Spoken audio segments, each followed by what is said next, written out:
The broadcast is now starting. All attendees are in listen-only mode. Welcome, everyone, and thank you so much for joining us for the Employer Branding Maturity Model, Where Do You Stand webinar in the Trends for Recruiting and HR webinar series. I'm Nava, the site manager of HRT, and I'm excited to be bringing you this session with hard-earned insight about employer branding. I'm really looking forward to talking with James today in what will likely prove to be an interesting and amusing conversation. And we will be recording this webinar in case you have to leave at any point. Also, this is a SHRM and HRCI approved webinar, so all attendees who stay for the full webinar will receive an email with the activity IDs after. On that note, feel free to ask any questions during today's session.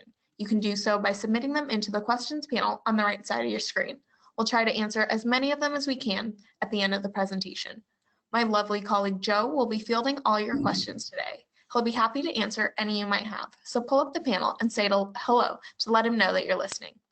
Also, if you have any audio issues during today's presentation, you may choose to dial in by phone. You can do so by selecting the More button in the upper right portion of your screen, and then select the Switch to Phone option. So today, the reason we're all here is I'm talking to the notable James Ellis, and he's going to be sharing all his insights about the employer branding model. So take it away, James. She's absolutely drunk. I want to put that right out there. She did not read that off a screen. She's absolutely drunk. And why am I not delightful? Why am I not lovely? I don't understand that. Apparently, one of my neighbors decided to hang a very large painting just as we were entering. So if we hear hammering in the background, that's me, and I'm aware of it. So hopefully we can get through that without any major injuries to anybody. So here's the deal. Yes, I can see your future. The trick is that, as employer branding has become, quote unquote, real in this country, it's been real in UK and EMEA for a while now in a different format. It's really becoming real in the States, and it kind of tends to follow a fairly standard, fairly predictable process forward, right? As in the same way that we all know that when you're about 1 year old, you start to walk, and when you're about 6 months old, you get object permanence, and when you're about 5 years old, you start to develop a different set of emotions, right? There's as a person, you evolve and grow in a kind of predictable way. Employer brand functionality or functions inside a company follow suit, and that's what we're going to talk about today. So if I can click to the next slide, yes, look, because the trick is everybody cares about employer branding. Right? Everybody talks about it. Every leader you've ever met if anybody who's ever picked up a Harvard Business Review cares about employer branding. The data is super clear. And it doesn't matter if you're a small company, a medium-sized company, a large company, or what we at Universum refer to as a world's most attractive employers company. Everybody cares about employer branding. At least they say they do.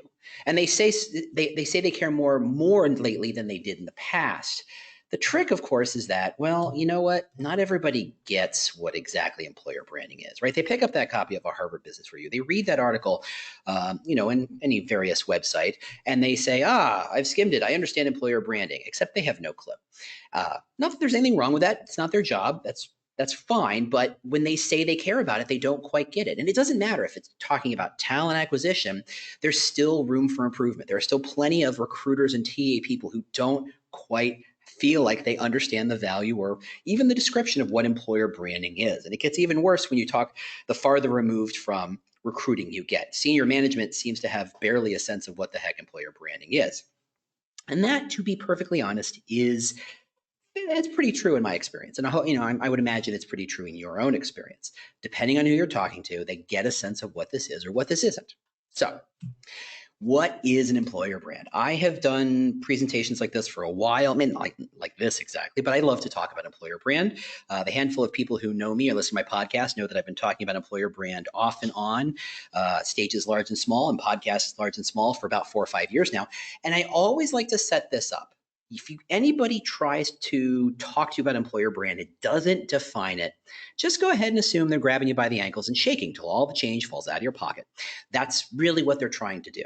When no one really understands what an employer brand is, what they're going to do is define it based on what they're trying to sell you, right? If I'm trying to sell you that employer brand is a function of ratings, I'm going to tell you, because I sell rating services, I'm going to tell you employer brand is all about ratings. That's kind of how it works. And the more I get you to think, if I buy more rating services, I'm going to solve my employer brand problem because it's defined as a function of ratings, I get it. But the trick is employer brand is a lot bigger than that. So I apologize if this is starting to get to be a common definition, that you're starting to see this more and more, but I want to make sure that everybody is on the exact same page. So without reading, an employer brand is really just what an individual thinks it's like to work at the company aggregated together, right? So if 1,000,000 people think it's, think that working at your company is a drag, or it's boring, or it's a slog, or it's slow, or it's chaotic, or it's crazy, or it's super dynamic, or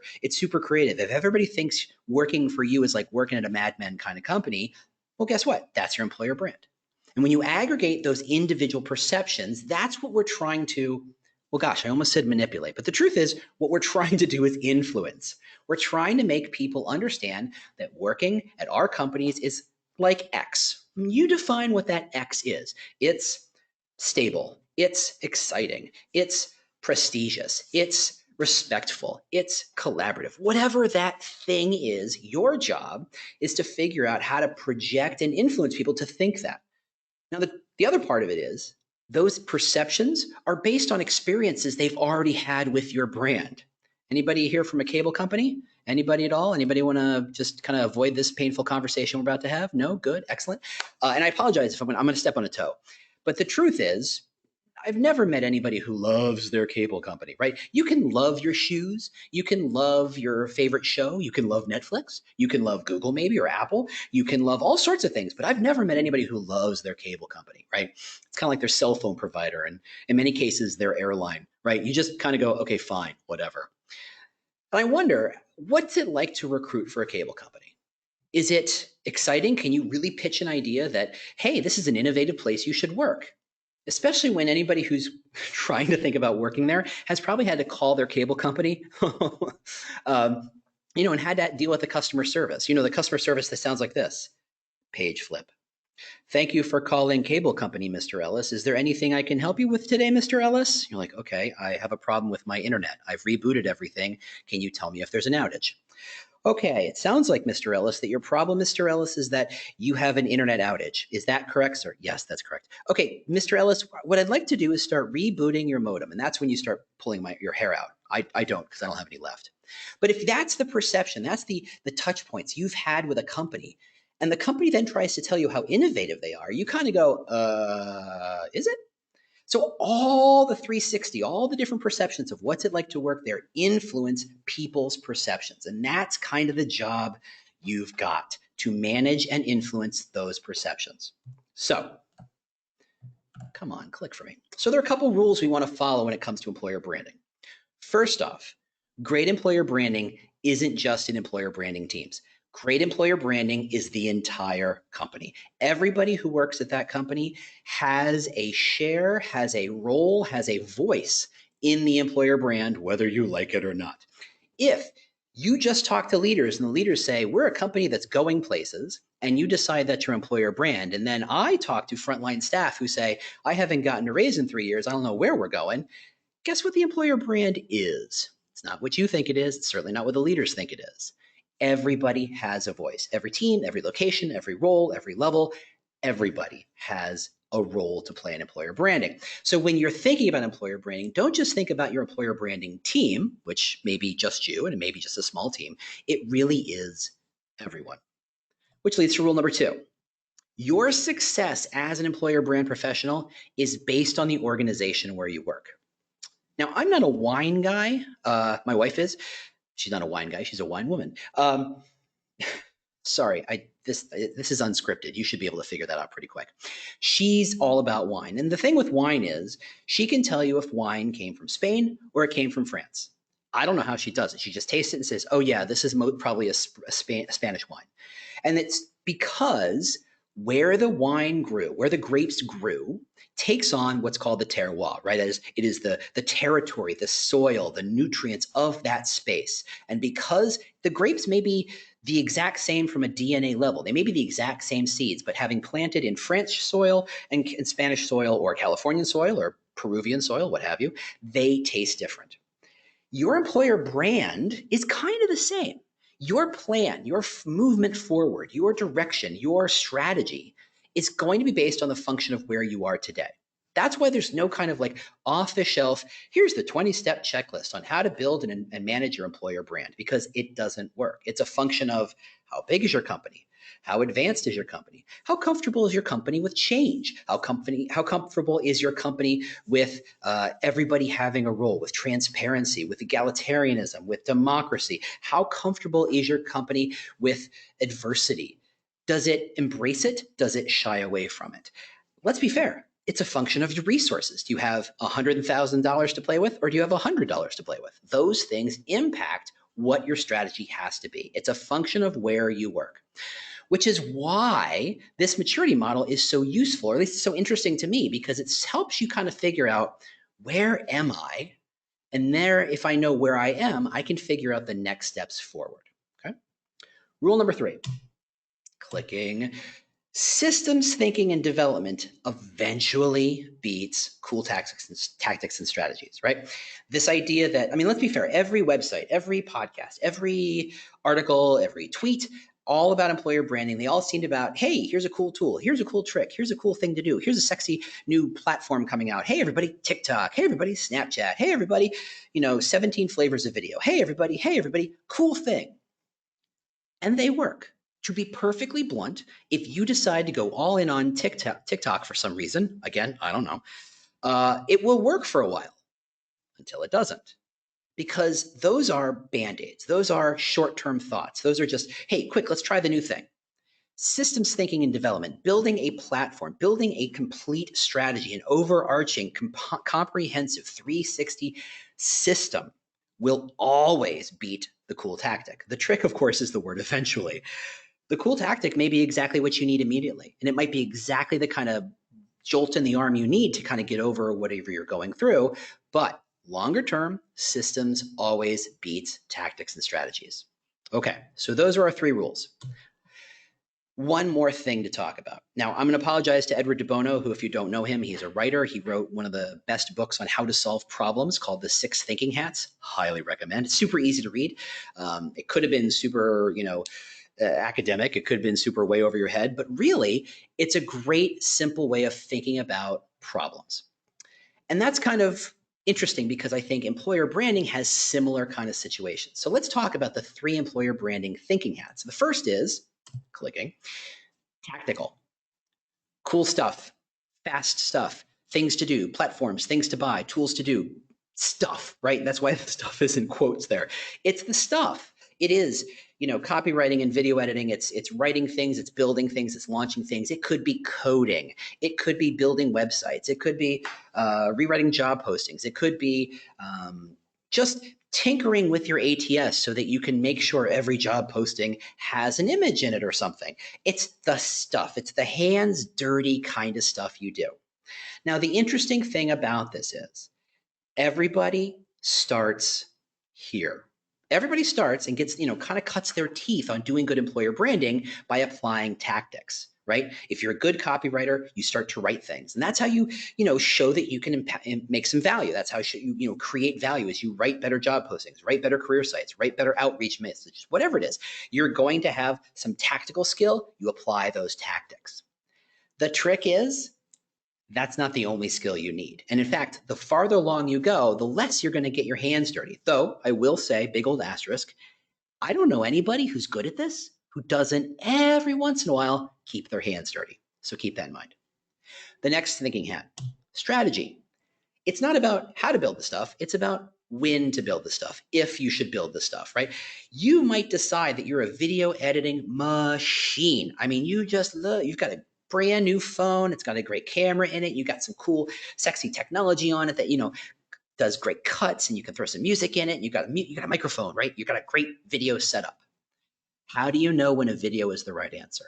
How do you know when the video is going to solve the problem? You know the joke, to a person with a hammer, every problem looks like a nail. If your hammer is really video editing, how do you make sure you're not just making videos for the sake of making videos? And that's where the strategic hat kicks in. It's about understanding how to prioritize solutions, how to decide, okay, if we do it A, C, B, we're going to have problems here and here, but if we do it A, B, C, that's probably the most efficient path, optimal path forward. That's how we're going to get the most done with the least resources. Sometimes it's about message stacking, right? Understanding first you're just trying to get their attention. Then you try to fill their information void. Then you start to convince them and persuade them. Then you start to hit them with emotional hooks, right? How do you kind of create that candidate journey in a series of messages? My favorite, and this is going to sound dry as heck, is research management. The resources that you have is a function of what you get to do. If you only have $100 to use this year, guess what? You are not buying a big old web platform that may cost six figures. But $100 isn't nothing. You can do stuff with $100. I know I've done it before. I can prove it to you. That's a separate podcast, separate webinar. But understanding how to think about your resources. On top of that, you start to think about how do I get other people to help me with resources, which is a really good segue to the third thinking hat, which is politics. How do you get other people to help you achieve your goals? The unspoken but absolutely true thing about employer branding is that we are tasked with managing the employer brand, which we understand is everybody's job. Every piece of the business, every person in the business has an impact on the employer brand. We are accountable for the employer brand, and yet somehow we have zero power. This is really why my personal feeling is that's why only crazy people take this job and love this job, is because what other job do you say, yes, I want to be accountable for things I can't control every single day? That's just ludicrous. Only crazy people want that job. But they take it and they love it. The thing is, it's not about control, it's about influence. And I use that word again. I used it a couple slides ago. Influence is really what employer branding is all about. You're influencing people to rethink the job, to rethink the company, to rethink the role, to rethink their motivation. You're influencing people way above your pay grade and potentially below your pay grade, technically, if that's a thing. But understanding how to leverage politics to help other people help you achieve your goals is really where the hard work is. It's about, we talked about resource management. If you are, I don't know, got a video team inside the company and they do all the commercials for the company, or they do video web commercials or web videos why can't you tap them and say, can you help me make a video?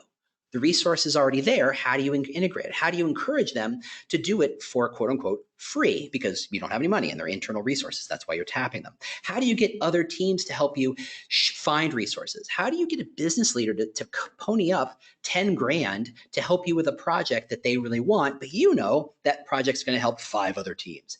That's politics. And it's a function of how do you partner well with other people? How do you make sure that they get as much of the credit as possible? But because don't worry, when you're doing it well, everybody knows that you're the orchestra leader. Everybody knows you're the conductor.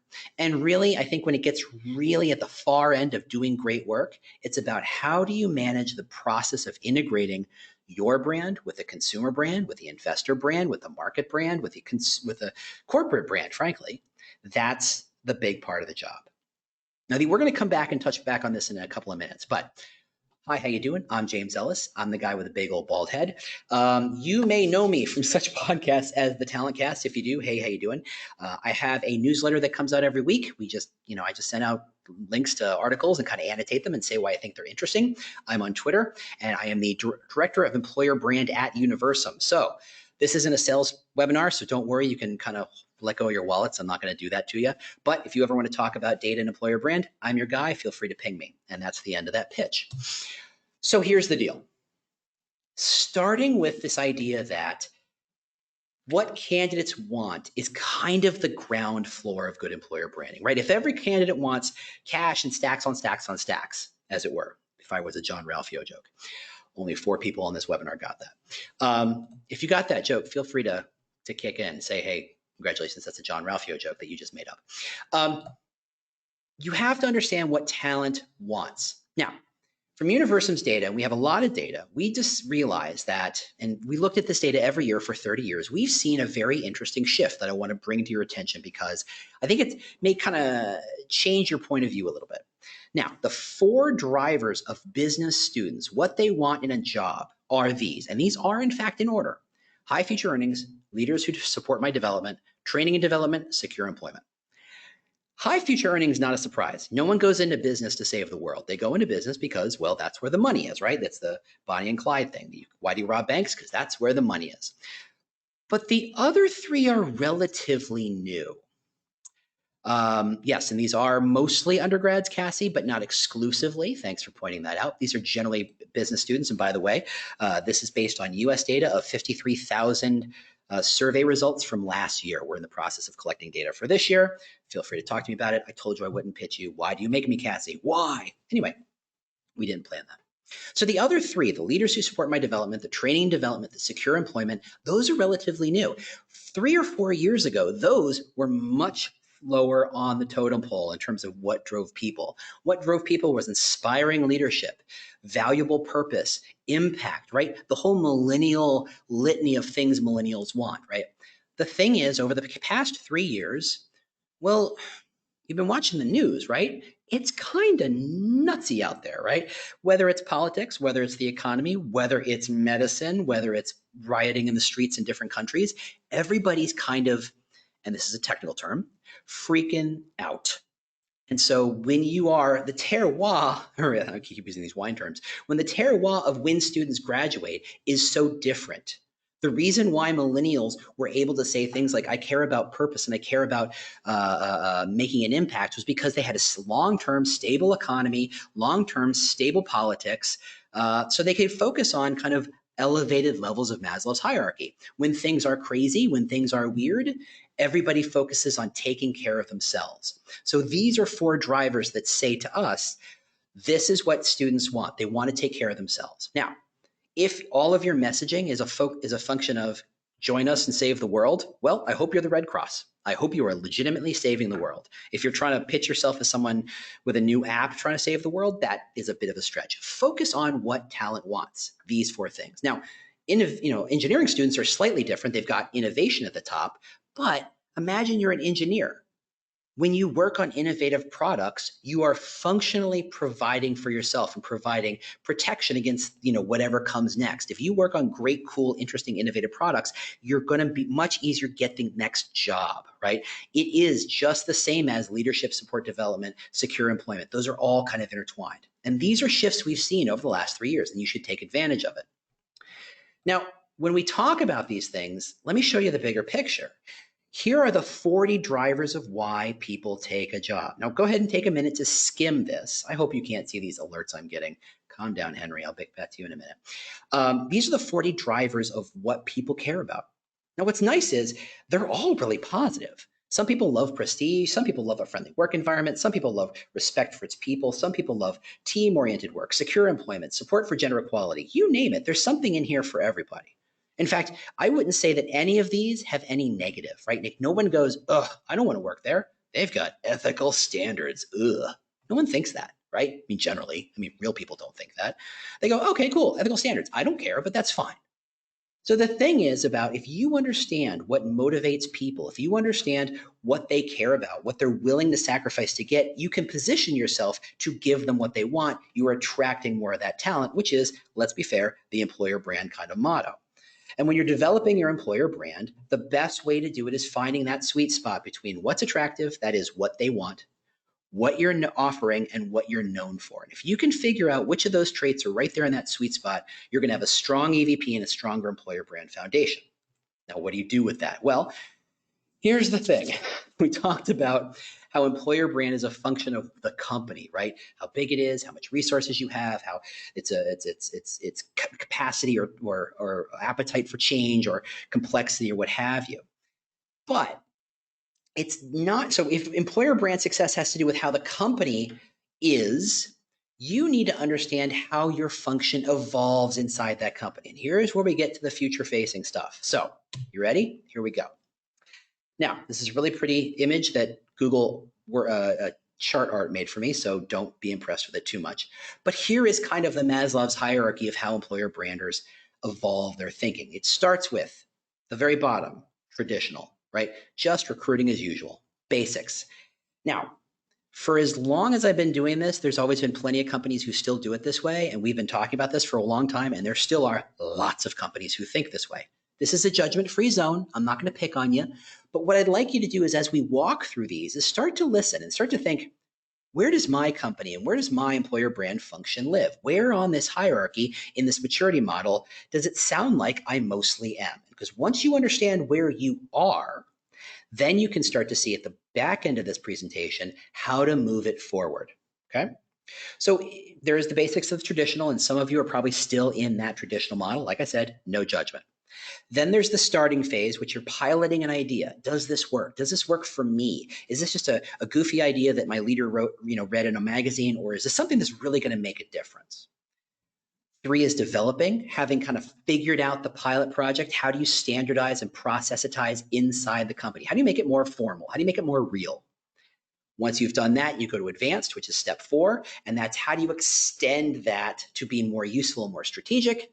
And finally, 5, leading. How do you push boundaries that, let's be fair, maybe no one's ever pushed before? I'm just going to check to make sure everybody's good. Everybody's good. Okay, cool. So let's walk through these steps. So, and like I said, you want to listen and try to say, this mostly sounds like me. At no point are these discrete steps. You don't graduate from one to the next.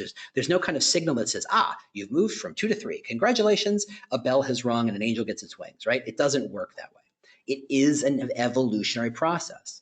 So even if you're at step 2, there might be a handful of things that you still do at a step 1 level, but there might also be a handful of things you do at a step 3. Just give yourself a break and say, what is mostly true? So let's talk about traditional, the business as usual. That is, your job, your strategy is to put the butts in the seats, right? It's the standard old way, the way we've done recruiting since time began, right? Since the Industrial Revolution, right? You hang out a shingle, you go source some people, you interview them, you put them in the seat, you go do it again. And really, the focus of this process is to push your job postings out as widely as possible. Everything is a function of reach. Everything is about, look, if I just get 50 or 100 or 200 candidates, I'm sure somebody in there is worth hiring, right? That kind of just cast the net as wide as possible. Someone tweeted, and I'm not going to say who, but someone said, everybody should be on TikTok because that's where everybody is. And I said, hey, that's how consumer marketing thinks. It's all about volume and reach. Sometimes quality is a lot more important than quantity, but whatever, that's a separate conversation. But most of your content's going to live on job boards, right? The candidates looking for a job are going to be on job boards. You push your job postings on the job boards. You're only posting job posts on social media. And let's be fair, they mostly say things like, we're hiring, join us, great opportunity, and other stuff that doesn't ever work. Your metrics are real simple: extension and reach. How many people, how many eyeballs, how many applications? Your content isn't really content, it's just a job posting, and let's be fair, most of those are pretty bad anyway.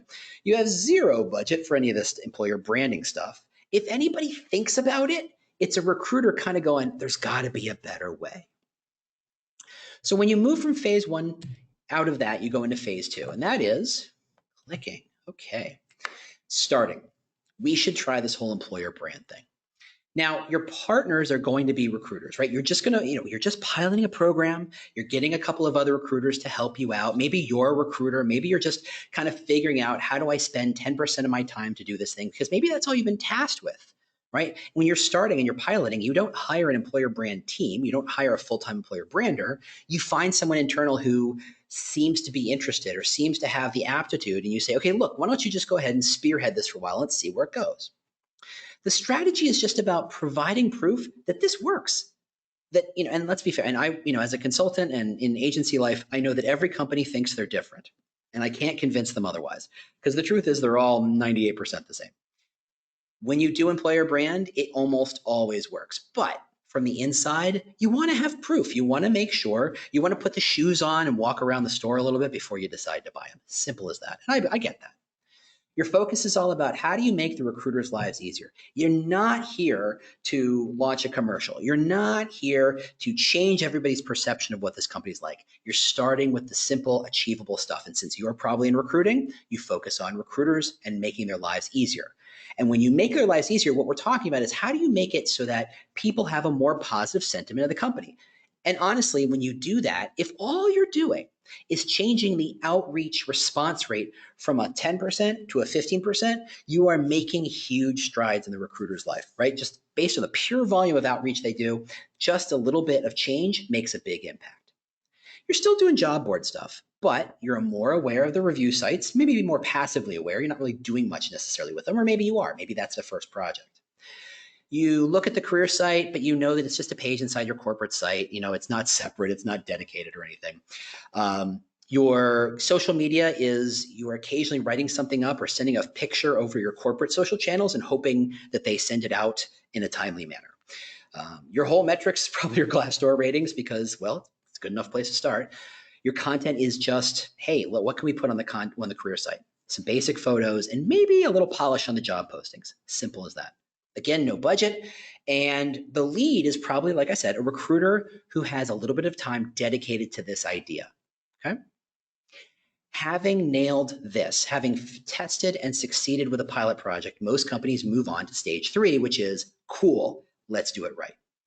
And that's when HR usually gets involved. It's not so much a nice idea, it's not a skunk works, it is, okay, how do we turn this into a true function within the company? And HR is a big part of that.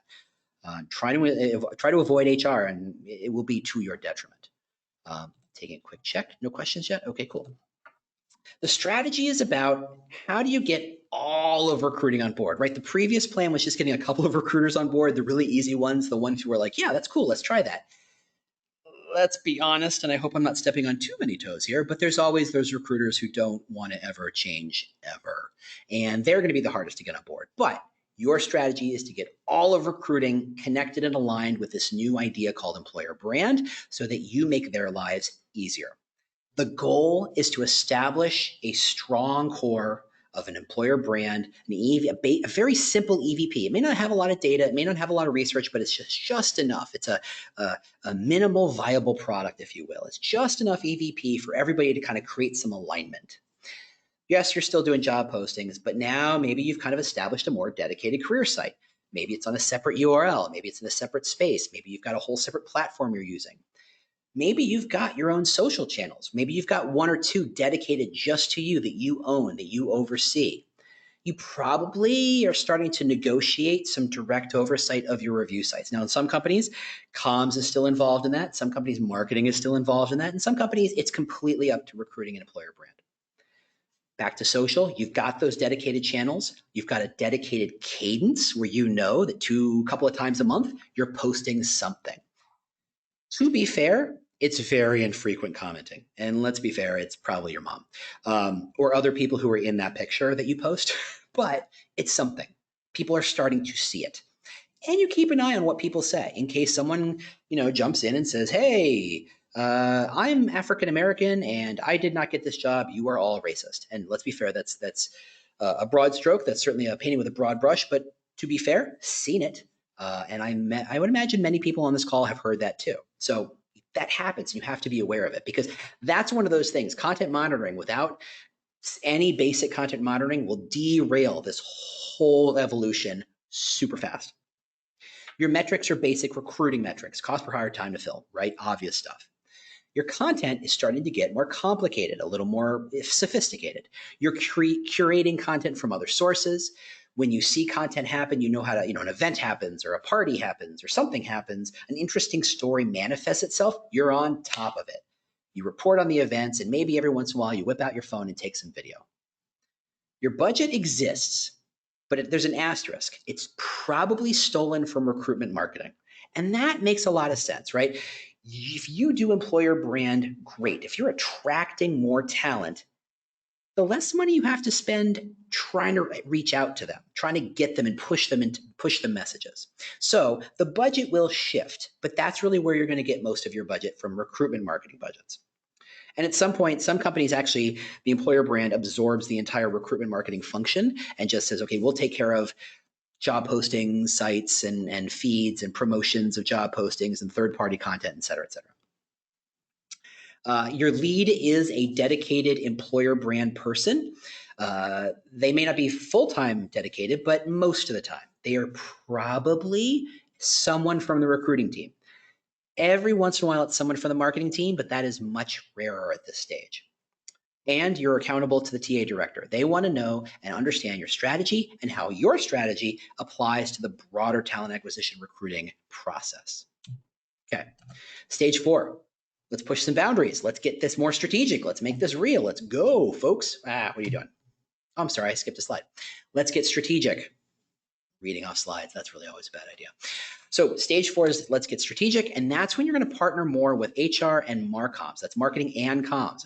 I kind of glue them together because to some extent they're similar, and they generally have similar concerns, but you know, in your case, maybe slightly different. Maybe more marketing, it may be more comms. Hard to say. The strategy is how do you weave employer brand thinking into every aspect of hiring? That is bigger than recruiting, but not as big as the whole company. The focus is about how do you take your EVP, which you've made strong and really created some good foundation work, and connected it to everybody. How do you modularize it? How do you localize that EVP so that it applies to every level, every team, every location, right? For many of you, you work at global companies. How do you make sure it makes sense in Germany and in Detroit? Those are very different places. So how do you make sure it connects? Just translating it isn't enough. You really have to make sure that there are pillars of the EVP that connect specifically, and touch points and talking points that connect specifically to those audiences, both internal and external. This is when you're getting more fun with the channels. You've gone deep on a social media channel or two. Maybe you've got a couple of good ones where you're engaging every day, you're having conversations. Maybe you're tapping into some third-party content providers. I won't name names, no need to do that. Everybody knows all the content providers. It's not a big deal. Maybe you have an internal content channel where people suggest stories, or people put their profiles, or people nominate other people for content, right? They say, this is a great person you should interview. You probably have a solid content management system, right? Whether it's WordPress, whether it's something much more evolved, it's up to you, but you've got something that you can start to get your fingers dirty in. It's not just a page. It's not just a handful of pages. It's a site where you get to make pages as you need them, or you get to change all the content on the existing pages. You've got some very slim CRM, right? You're sending out emails on a regular basis, and you're managing and proposing smaller events. Again, your social media, super deep on a couple of channels. You've got regular content marketing, or monitoring rather. And here's the critical part, the established response plan. Having been on the agency side building social media content for lots and lots and lots of companies, the biggest thing you can do to prove your credibility and to get people who aren't recruiters to take you seriously, are you ready? Is to create and write down a response plan. So when someone says, I'm African American and I didn't get that job, y'all are racist. What do you do? What's the plan? Who's involved? How does that happen? How often do you check that channel? What do you do when you see that? Who needs to be a part of that process? Do you immediately delete? Do you respond? What do you do? Write it down and people will take you much more credibly. Also, big note here. When you get to the stage, you're going to notice the people who aren't your mom are engaging with the content, right? The people who are not employees, people who are like, oh, I'm just kind of following because I hear this company's kind of cool. That's when you know you're at this stage.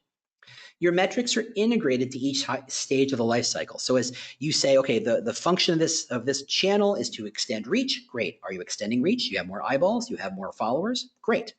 If the function of this piece of content, if the function of this part of the strategy is to make sure that we increase our offer acceptance rate, what is the offer acceptance rate, right? You're tying the project to an element of the life cycle, and the metric should bear that out. It should be super, super cool. Mary, I will happily answer that in a moment. Good question, though. More content is proactive. You're planning it. You're thinking about it. What are you going to tell stories? You know you're going to Grace Hopper. You know well, I almost said South by, but we're not doing South by this year. You know you're doing this stuff. You know that International Women's Day is that today or yesterday? I can't remember. Depending on my social feed, it's kind of fluctuating. But you know that's happening, and you're going to tell a story, or you're going to do a strategy, or have a campaign. Whatever you're doing it not just oh shoot, it's tomorrow, but more of okay, so next month is here's what we're going to do. You start telling intentional stories. You start thinking about, how do I tell a story about X? You start looking for people. You get some, microphone and a tripod, and you put that together, and you start to put together nicer videos. A little bit of polish. Your budget is more than half of a full-time employee, and it's dedicated. You are not stealing it from anybody. It is right there, and you get to negotiate based on your own success. If you are extending the brand reach, if you're creating a stronger brand, you are in a better position to extend and ask for more budget. The lead is absolutely a dedicated employer brand, full-time employer brand manager. They will likely have ad hoc resources, right? They go to the video team when they need video help. They go to the copywriting team if they need copywriting help, etc. And it's based on personal relationships. And finally, the CHRO knows your name. They know what you're doing. I'm not saying they show up to every meeting. I'm just saying every once in a while, maybe every month, every 2 or 3 months, they engage with you. They ask how things are going. They want to know what you're up to. They want to know that it's connecting to other dots. The last one. Come on. Let's push boundaries. This is when, to be honest, the boundaries between all the different branding teams start to fade, right? That it's not so much about here's my employer brand and that's your consumer brand. It's about here is the brand. And when I look at it through it into candidates and employees, I think about this. And when someone looks through it to prospects and customers, they see it a different way, but they're still looking through the same thing, right? Joel Cheeseman, who I talked to this morning, he had a nice little metaphor. It's like, if you're all looking at the same Rubik's Cube, I might see the yellow side and you might see the red side, but we're all looking at the same thing, right? And that's really where this whole pushing boundaries starts to really take shape. When you start to blur and destroy the boundaries between different owners of the brand, that everybody kind of starts coming together to say, we share the brand and we are the champions of the different audiences we serve, but we still share it. The strategy is about making that employer brand personal, not specific, but personal to everybody in this company, because the goal is to make everybody an advocate, to have them tell their story of why they love to work at your company in a way that aligns to what you do, but is still 100% in their voice. Trying to turn everybody into parrots and marionettes is really a bad idea. Your focus is to create granularity, so that if you're talking about the employer brand relative to an office worker in, I don't know, Algeria, what does it look like? Can I really feel like, okay, this is getting translated into Algerian? It's like, oh, that's a real thing. That's a real person. That's a real place. They really care what they do. This is what drives them. And at the same time, you can take the same brand and talk about what people care about in Tallahassee, Florida, where you do your administrative work. And people say, oh, I get it. It's very granular and specific to the offices or the teams. And that way, they get to embrace it on their own. They speak it in their own voice. They internalize it. They make it real. They're not just saying it. They're living it. Channels are all over the map. You can do everything. You can do community tools, big, deep CRM stuff, microsites. Here's the trick. There's no answer here.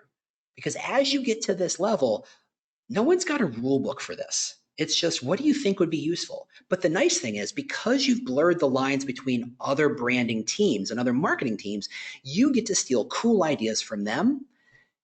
And it's not a one-way street. You will start to influence how they see their own work. And I've seen that happen. It's magical. It's absolutely magical when that happens.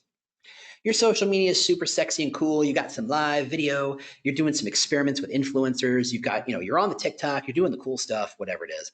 You've got your metrics are predictive. You know what things are going to happen. You know that if you do X, Y will happen. And you understand that if you build your brand, you can understand how it's reaching not just application rates, but retention rates. You're really driving the business on a certain level. Your content, go big. What is a big old flag you can plant about what this company's like to work at, what people care about, what people engage with? Think big. And I know companies that literally have 70 and 200 page books. One company, startup, has a big 70-page ebook. I know a massive company that does a lot of car rentals that has a 200-page annotated and visual book on the history of the company and what they stand for. It's fascinating. You want to do a big old video? Great. You'll end up chopping it up for social, but you can still do a big old video. Your budgeting is a lot more than an FTE, but because the lines are so blurred between marketing and comms and all the other pieces, the budgets are a little different too. You want to start to think about, how do I support the budget? And you start to share resources a bit. Now, at this point, you're going to have an employer brand senior manager, a director, maybe even a VP. I've heard of heard of two VPs doing employer brand. So that's starting to be a thing. And you get a dedicated team. Some of them are big, some of them are small, but you have people who are specialists. You have creatives, you have administrators, you might have a video person, whatever. You're starting to have dedicated specialized skills, and you become more accountable to the CEO. All right, that's a lot of talky. So how do you get, what are you doing? From each stage to the next stage? Hopefully you've kind of nailed down where you think you live, and that's great. Let's talk about how you get to the next phase. All right. Man, oh man. To get from stage 1 to stage 2, start a project. Just do something. I mean, just to full on quote Nike, just do the thing. And that's not a quote from Nike. Please don't sue me. Develop a Glassdoor response program. Involved marketing, involved comms, whoever you need to involve, but develop an entire program, not just do it, develop the program, write it down, build a workflow, show people how all the decisions get made, the whole kit and caboodle. Rewrite your career site, rewrite parts of your job posting, just do something. Create a library of great photos that, and here's a challenge when we own the employer brand internally. We would have an event and gosh, it's a lot of white people in that audience, or there were a lot of X people and there was no, anybody else. And so it looked like a very kind of monochromatic audience. And of course, from a D&I perspective, that's not necessarily the best look. So how do you build a library of authentic and reusable photos that have been vetted by all the people who can vet it to make sure you've got 20, 40, 100 pictures that you just reach for and grab and use and they work great? That's super useful. Maybe you do a competitive analysis of your 3 competitors' social media channels. Understand what they're reaching for, who they're talking to, what they're saying, what tools they use. Are they using the cool app that makes every photo looks like an animated GIF? Or are they, doing the thing with Snapchat where they open their mouth and the dog tongue rolls out and it's kind of cute? What are they doing? Your challenges are simple. You got no money and authority. You are doing this on the back of a napkin at best. Really, the other part of it is just because you do a good job, there's no guarantee that you move on to the next step. This is a good idea. From a thinking hat perspective, 100% tactical. Just do the thing, execute the thing. Whatever the thing is, whatever the one project you should do is, do it and do it hard, do it fast, do it as best you can. Kill it, knock it out, do an amazing job. That's the best way to get to stage 2. To get from stage 2 to 3, it's all about formalization. It's all about how do you make sure and treat it like a real thing, not just a goofy idea, not a lark, not a skunk works, but real. I mean, your HR just doesn't make policies up, do they? Please tell me they don't make a policy. It's just out of the blue. They have a process, right? They have to do a thing and they get all these people to sign off on it and they have a conversation and people argue and at the end of the meeting, they decide and everybody decides that they're, going to abide by it. That's a process. What are your processes? So here's my favorite, that's the top one. You know how recruiters, and if there are recruiters here, you're going to love this more than anybody else. You know how recruiters always feel like they're being denigrated by hiring managers, that they don't necessarily have great relationships, that they're considered order takers, that they're just there to put the butts in the seats, right? Just fill the job. One thing I did over at that one time I owned an employer brand, you can look at my LinkedIn and figure out who that is. We wrote down the entire process. We documented the entire process of I need a hire to I hired someone. And that included comp and ben and leveling and job description and posting it in the ATS and asking for the referrals and. And we listed the litany, the entire process down. And next to each one of those steps, we said who was responsible. That's comp and ben, that's HR, that's the hiring manager. And the recruiter would bring it printed, hand it to the hiring manager at the intake meeting, which we call the strategy meeting, you're welcome, and said, here's the process. Here's what we've already done. Here's where we are. Here's what you're responsible for. And the hiring manager goes, this recruiter is on point. They got their stuff together. They are taking care of business. A lot of respect, a lot of relationship development, and they got stuff done. And there was no more, that one hiring manager who never gives feedback, who never does things on time, who just expects you to do all the work. That started to go away. But you've got other projects. You've got certifications in what's appropriate in the employer brand, right? What are you allowed to say? What are you not allowed to say? Focusing on building relationships with the leaders, because let's be fair, the business is more inclined to listen to the people who make money than the people who spend money. So go deal and manage and build relationships with the people who make the money. Here's one other favorite. There is no greater unsung hero in most companies than HRIS. They have access to so much data and so many complicated systems, and almost nobody talks to them except when stuff is broken. Go make friends. The more you understand all the systems they oversee and all the things those systems can do, find opportunities where you can just insert ideas or insert processes. For example, 90 days after they get hired, can you send an automated email saying, thanks for being here, we're so glad to have you, would you like to drop a Glassdoor review? 2 days after they get a promotion, would you like to leave a Glassdoor review? Right? Simple, simple stuff, huge impact. Your obstacles?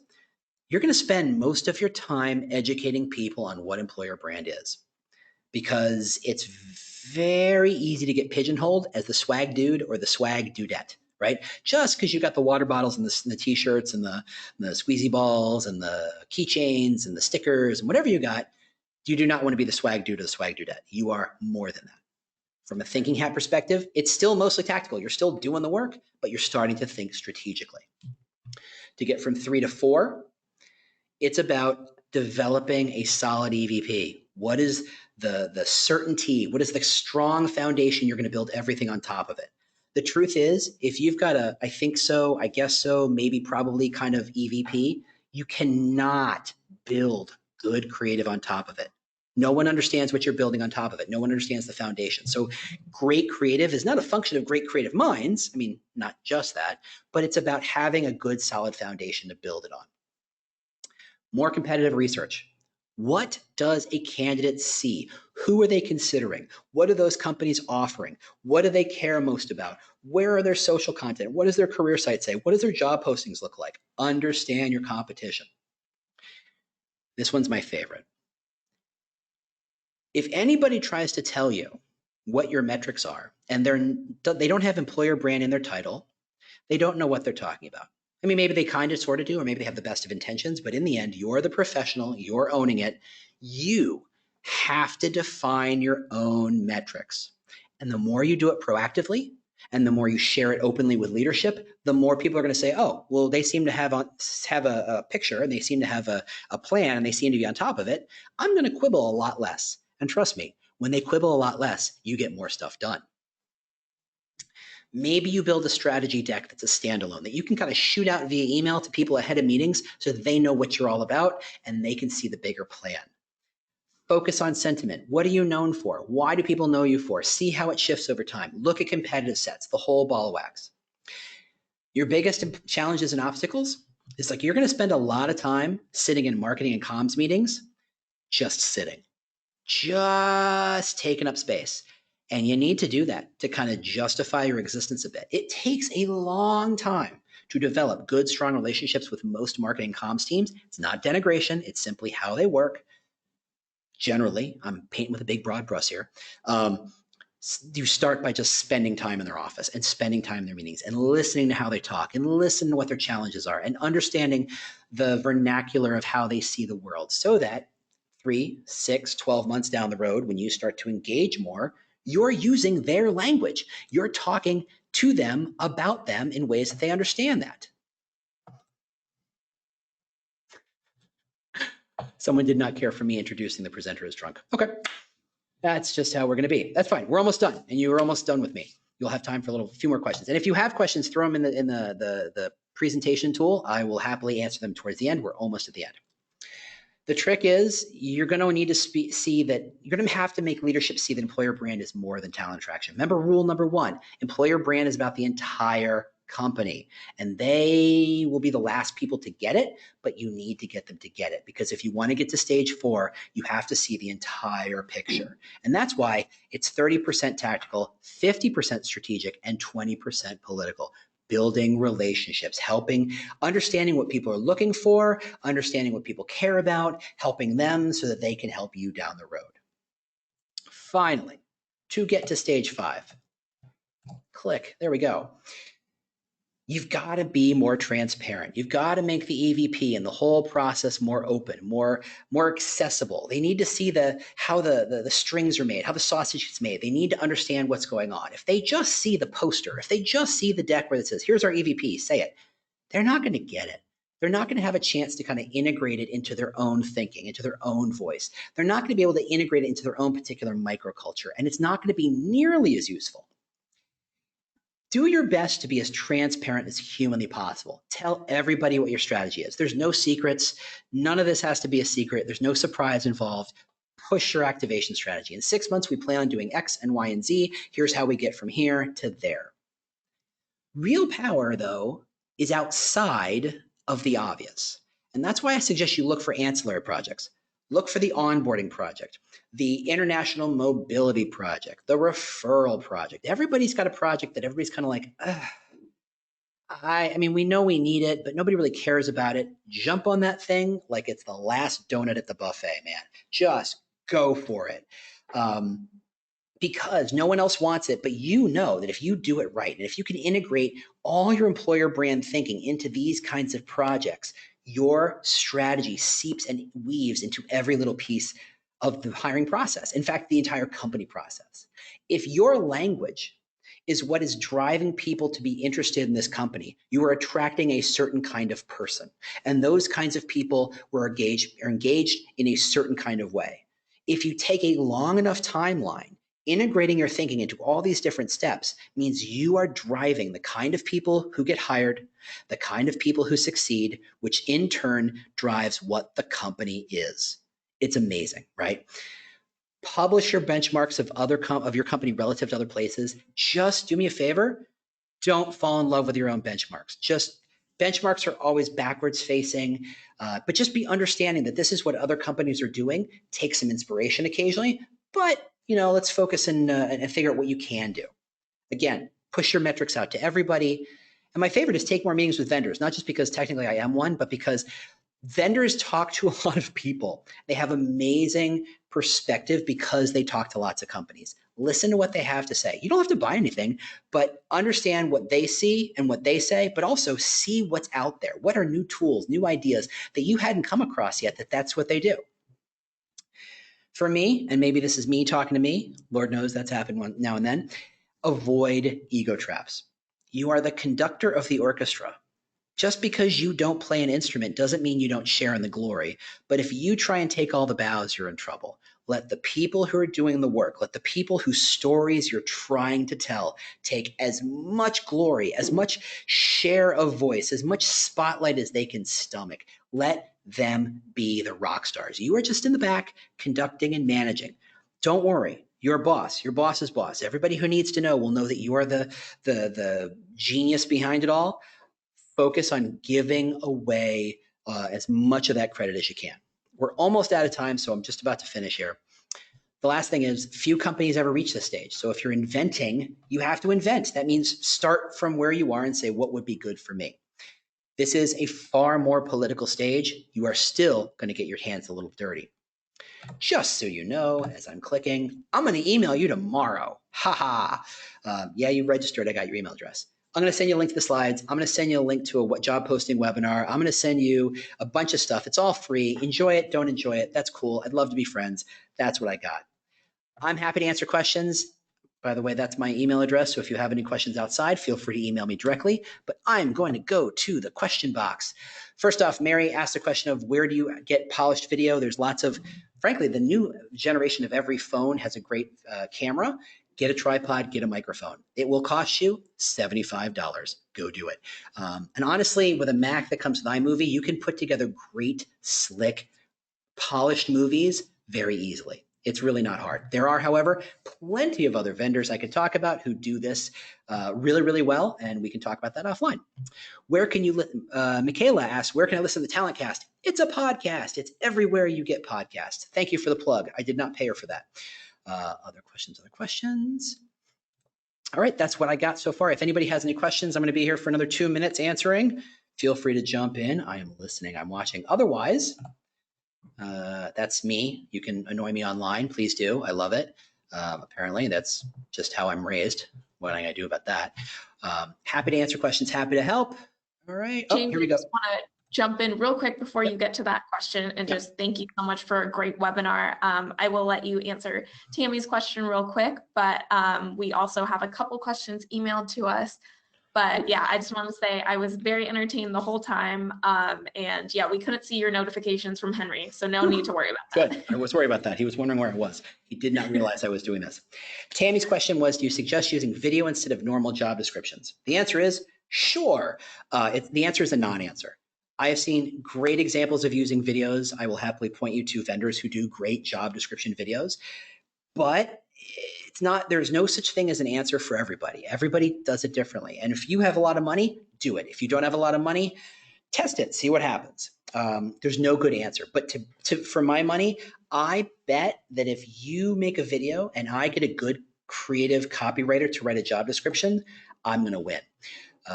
Sharia is asking for PHR certification. That'll come separately. Lillian talks about the maturity model. By the way, what I did not say is that I co-wrote this with Richard Mosley. It's actually mostly his work that I built on top of it, so I did not credit him. But Lillian asks, what would be a specific traits of a successful EB Pro? That is a great question. I have a great answer. If you Google 16 competencies of employer branders, there's an article that I wrote with Talent Brand Alliance that lists, here's all the things you're going to end up needing to do. The trick is nobody does all of them, and certainly no one does all of them well. But having delineated those 16 core competencies, you can figure out where you can ask for help and when you can say, no, I got this on my own. Nana asked, when I mean FTE cost, I mean the level of FTE. That's a good question. And honestly, I don't have a good answer for you, but it's a good sense that if you're talking about a half FTE, let's figure anywhere from 50 to 70,000 K. It's a good rough number, but truly, if you're all a bunch of lawyers, that number is going to go up. If you're working on a factory floor, that number is going to go down a little bit. So it's relative to who you are.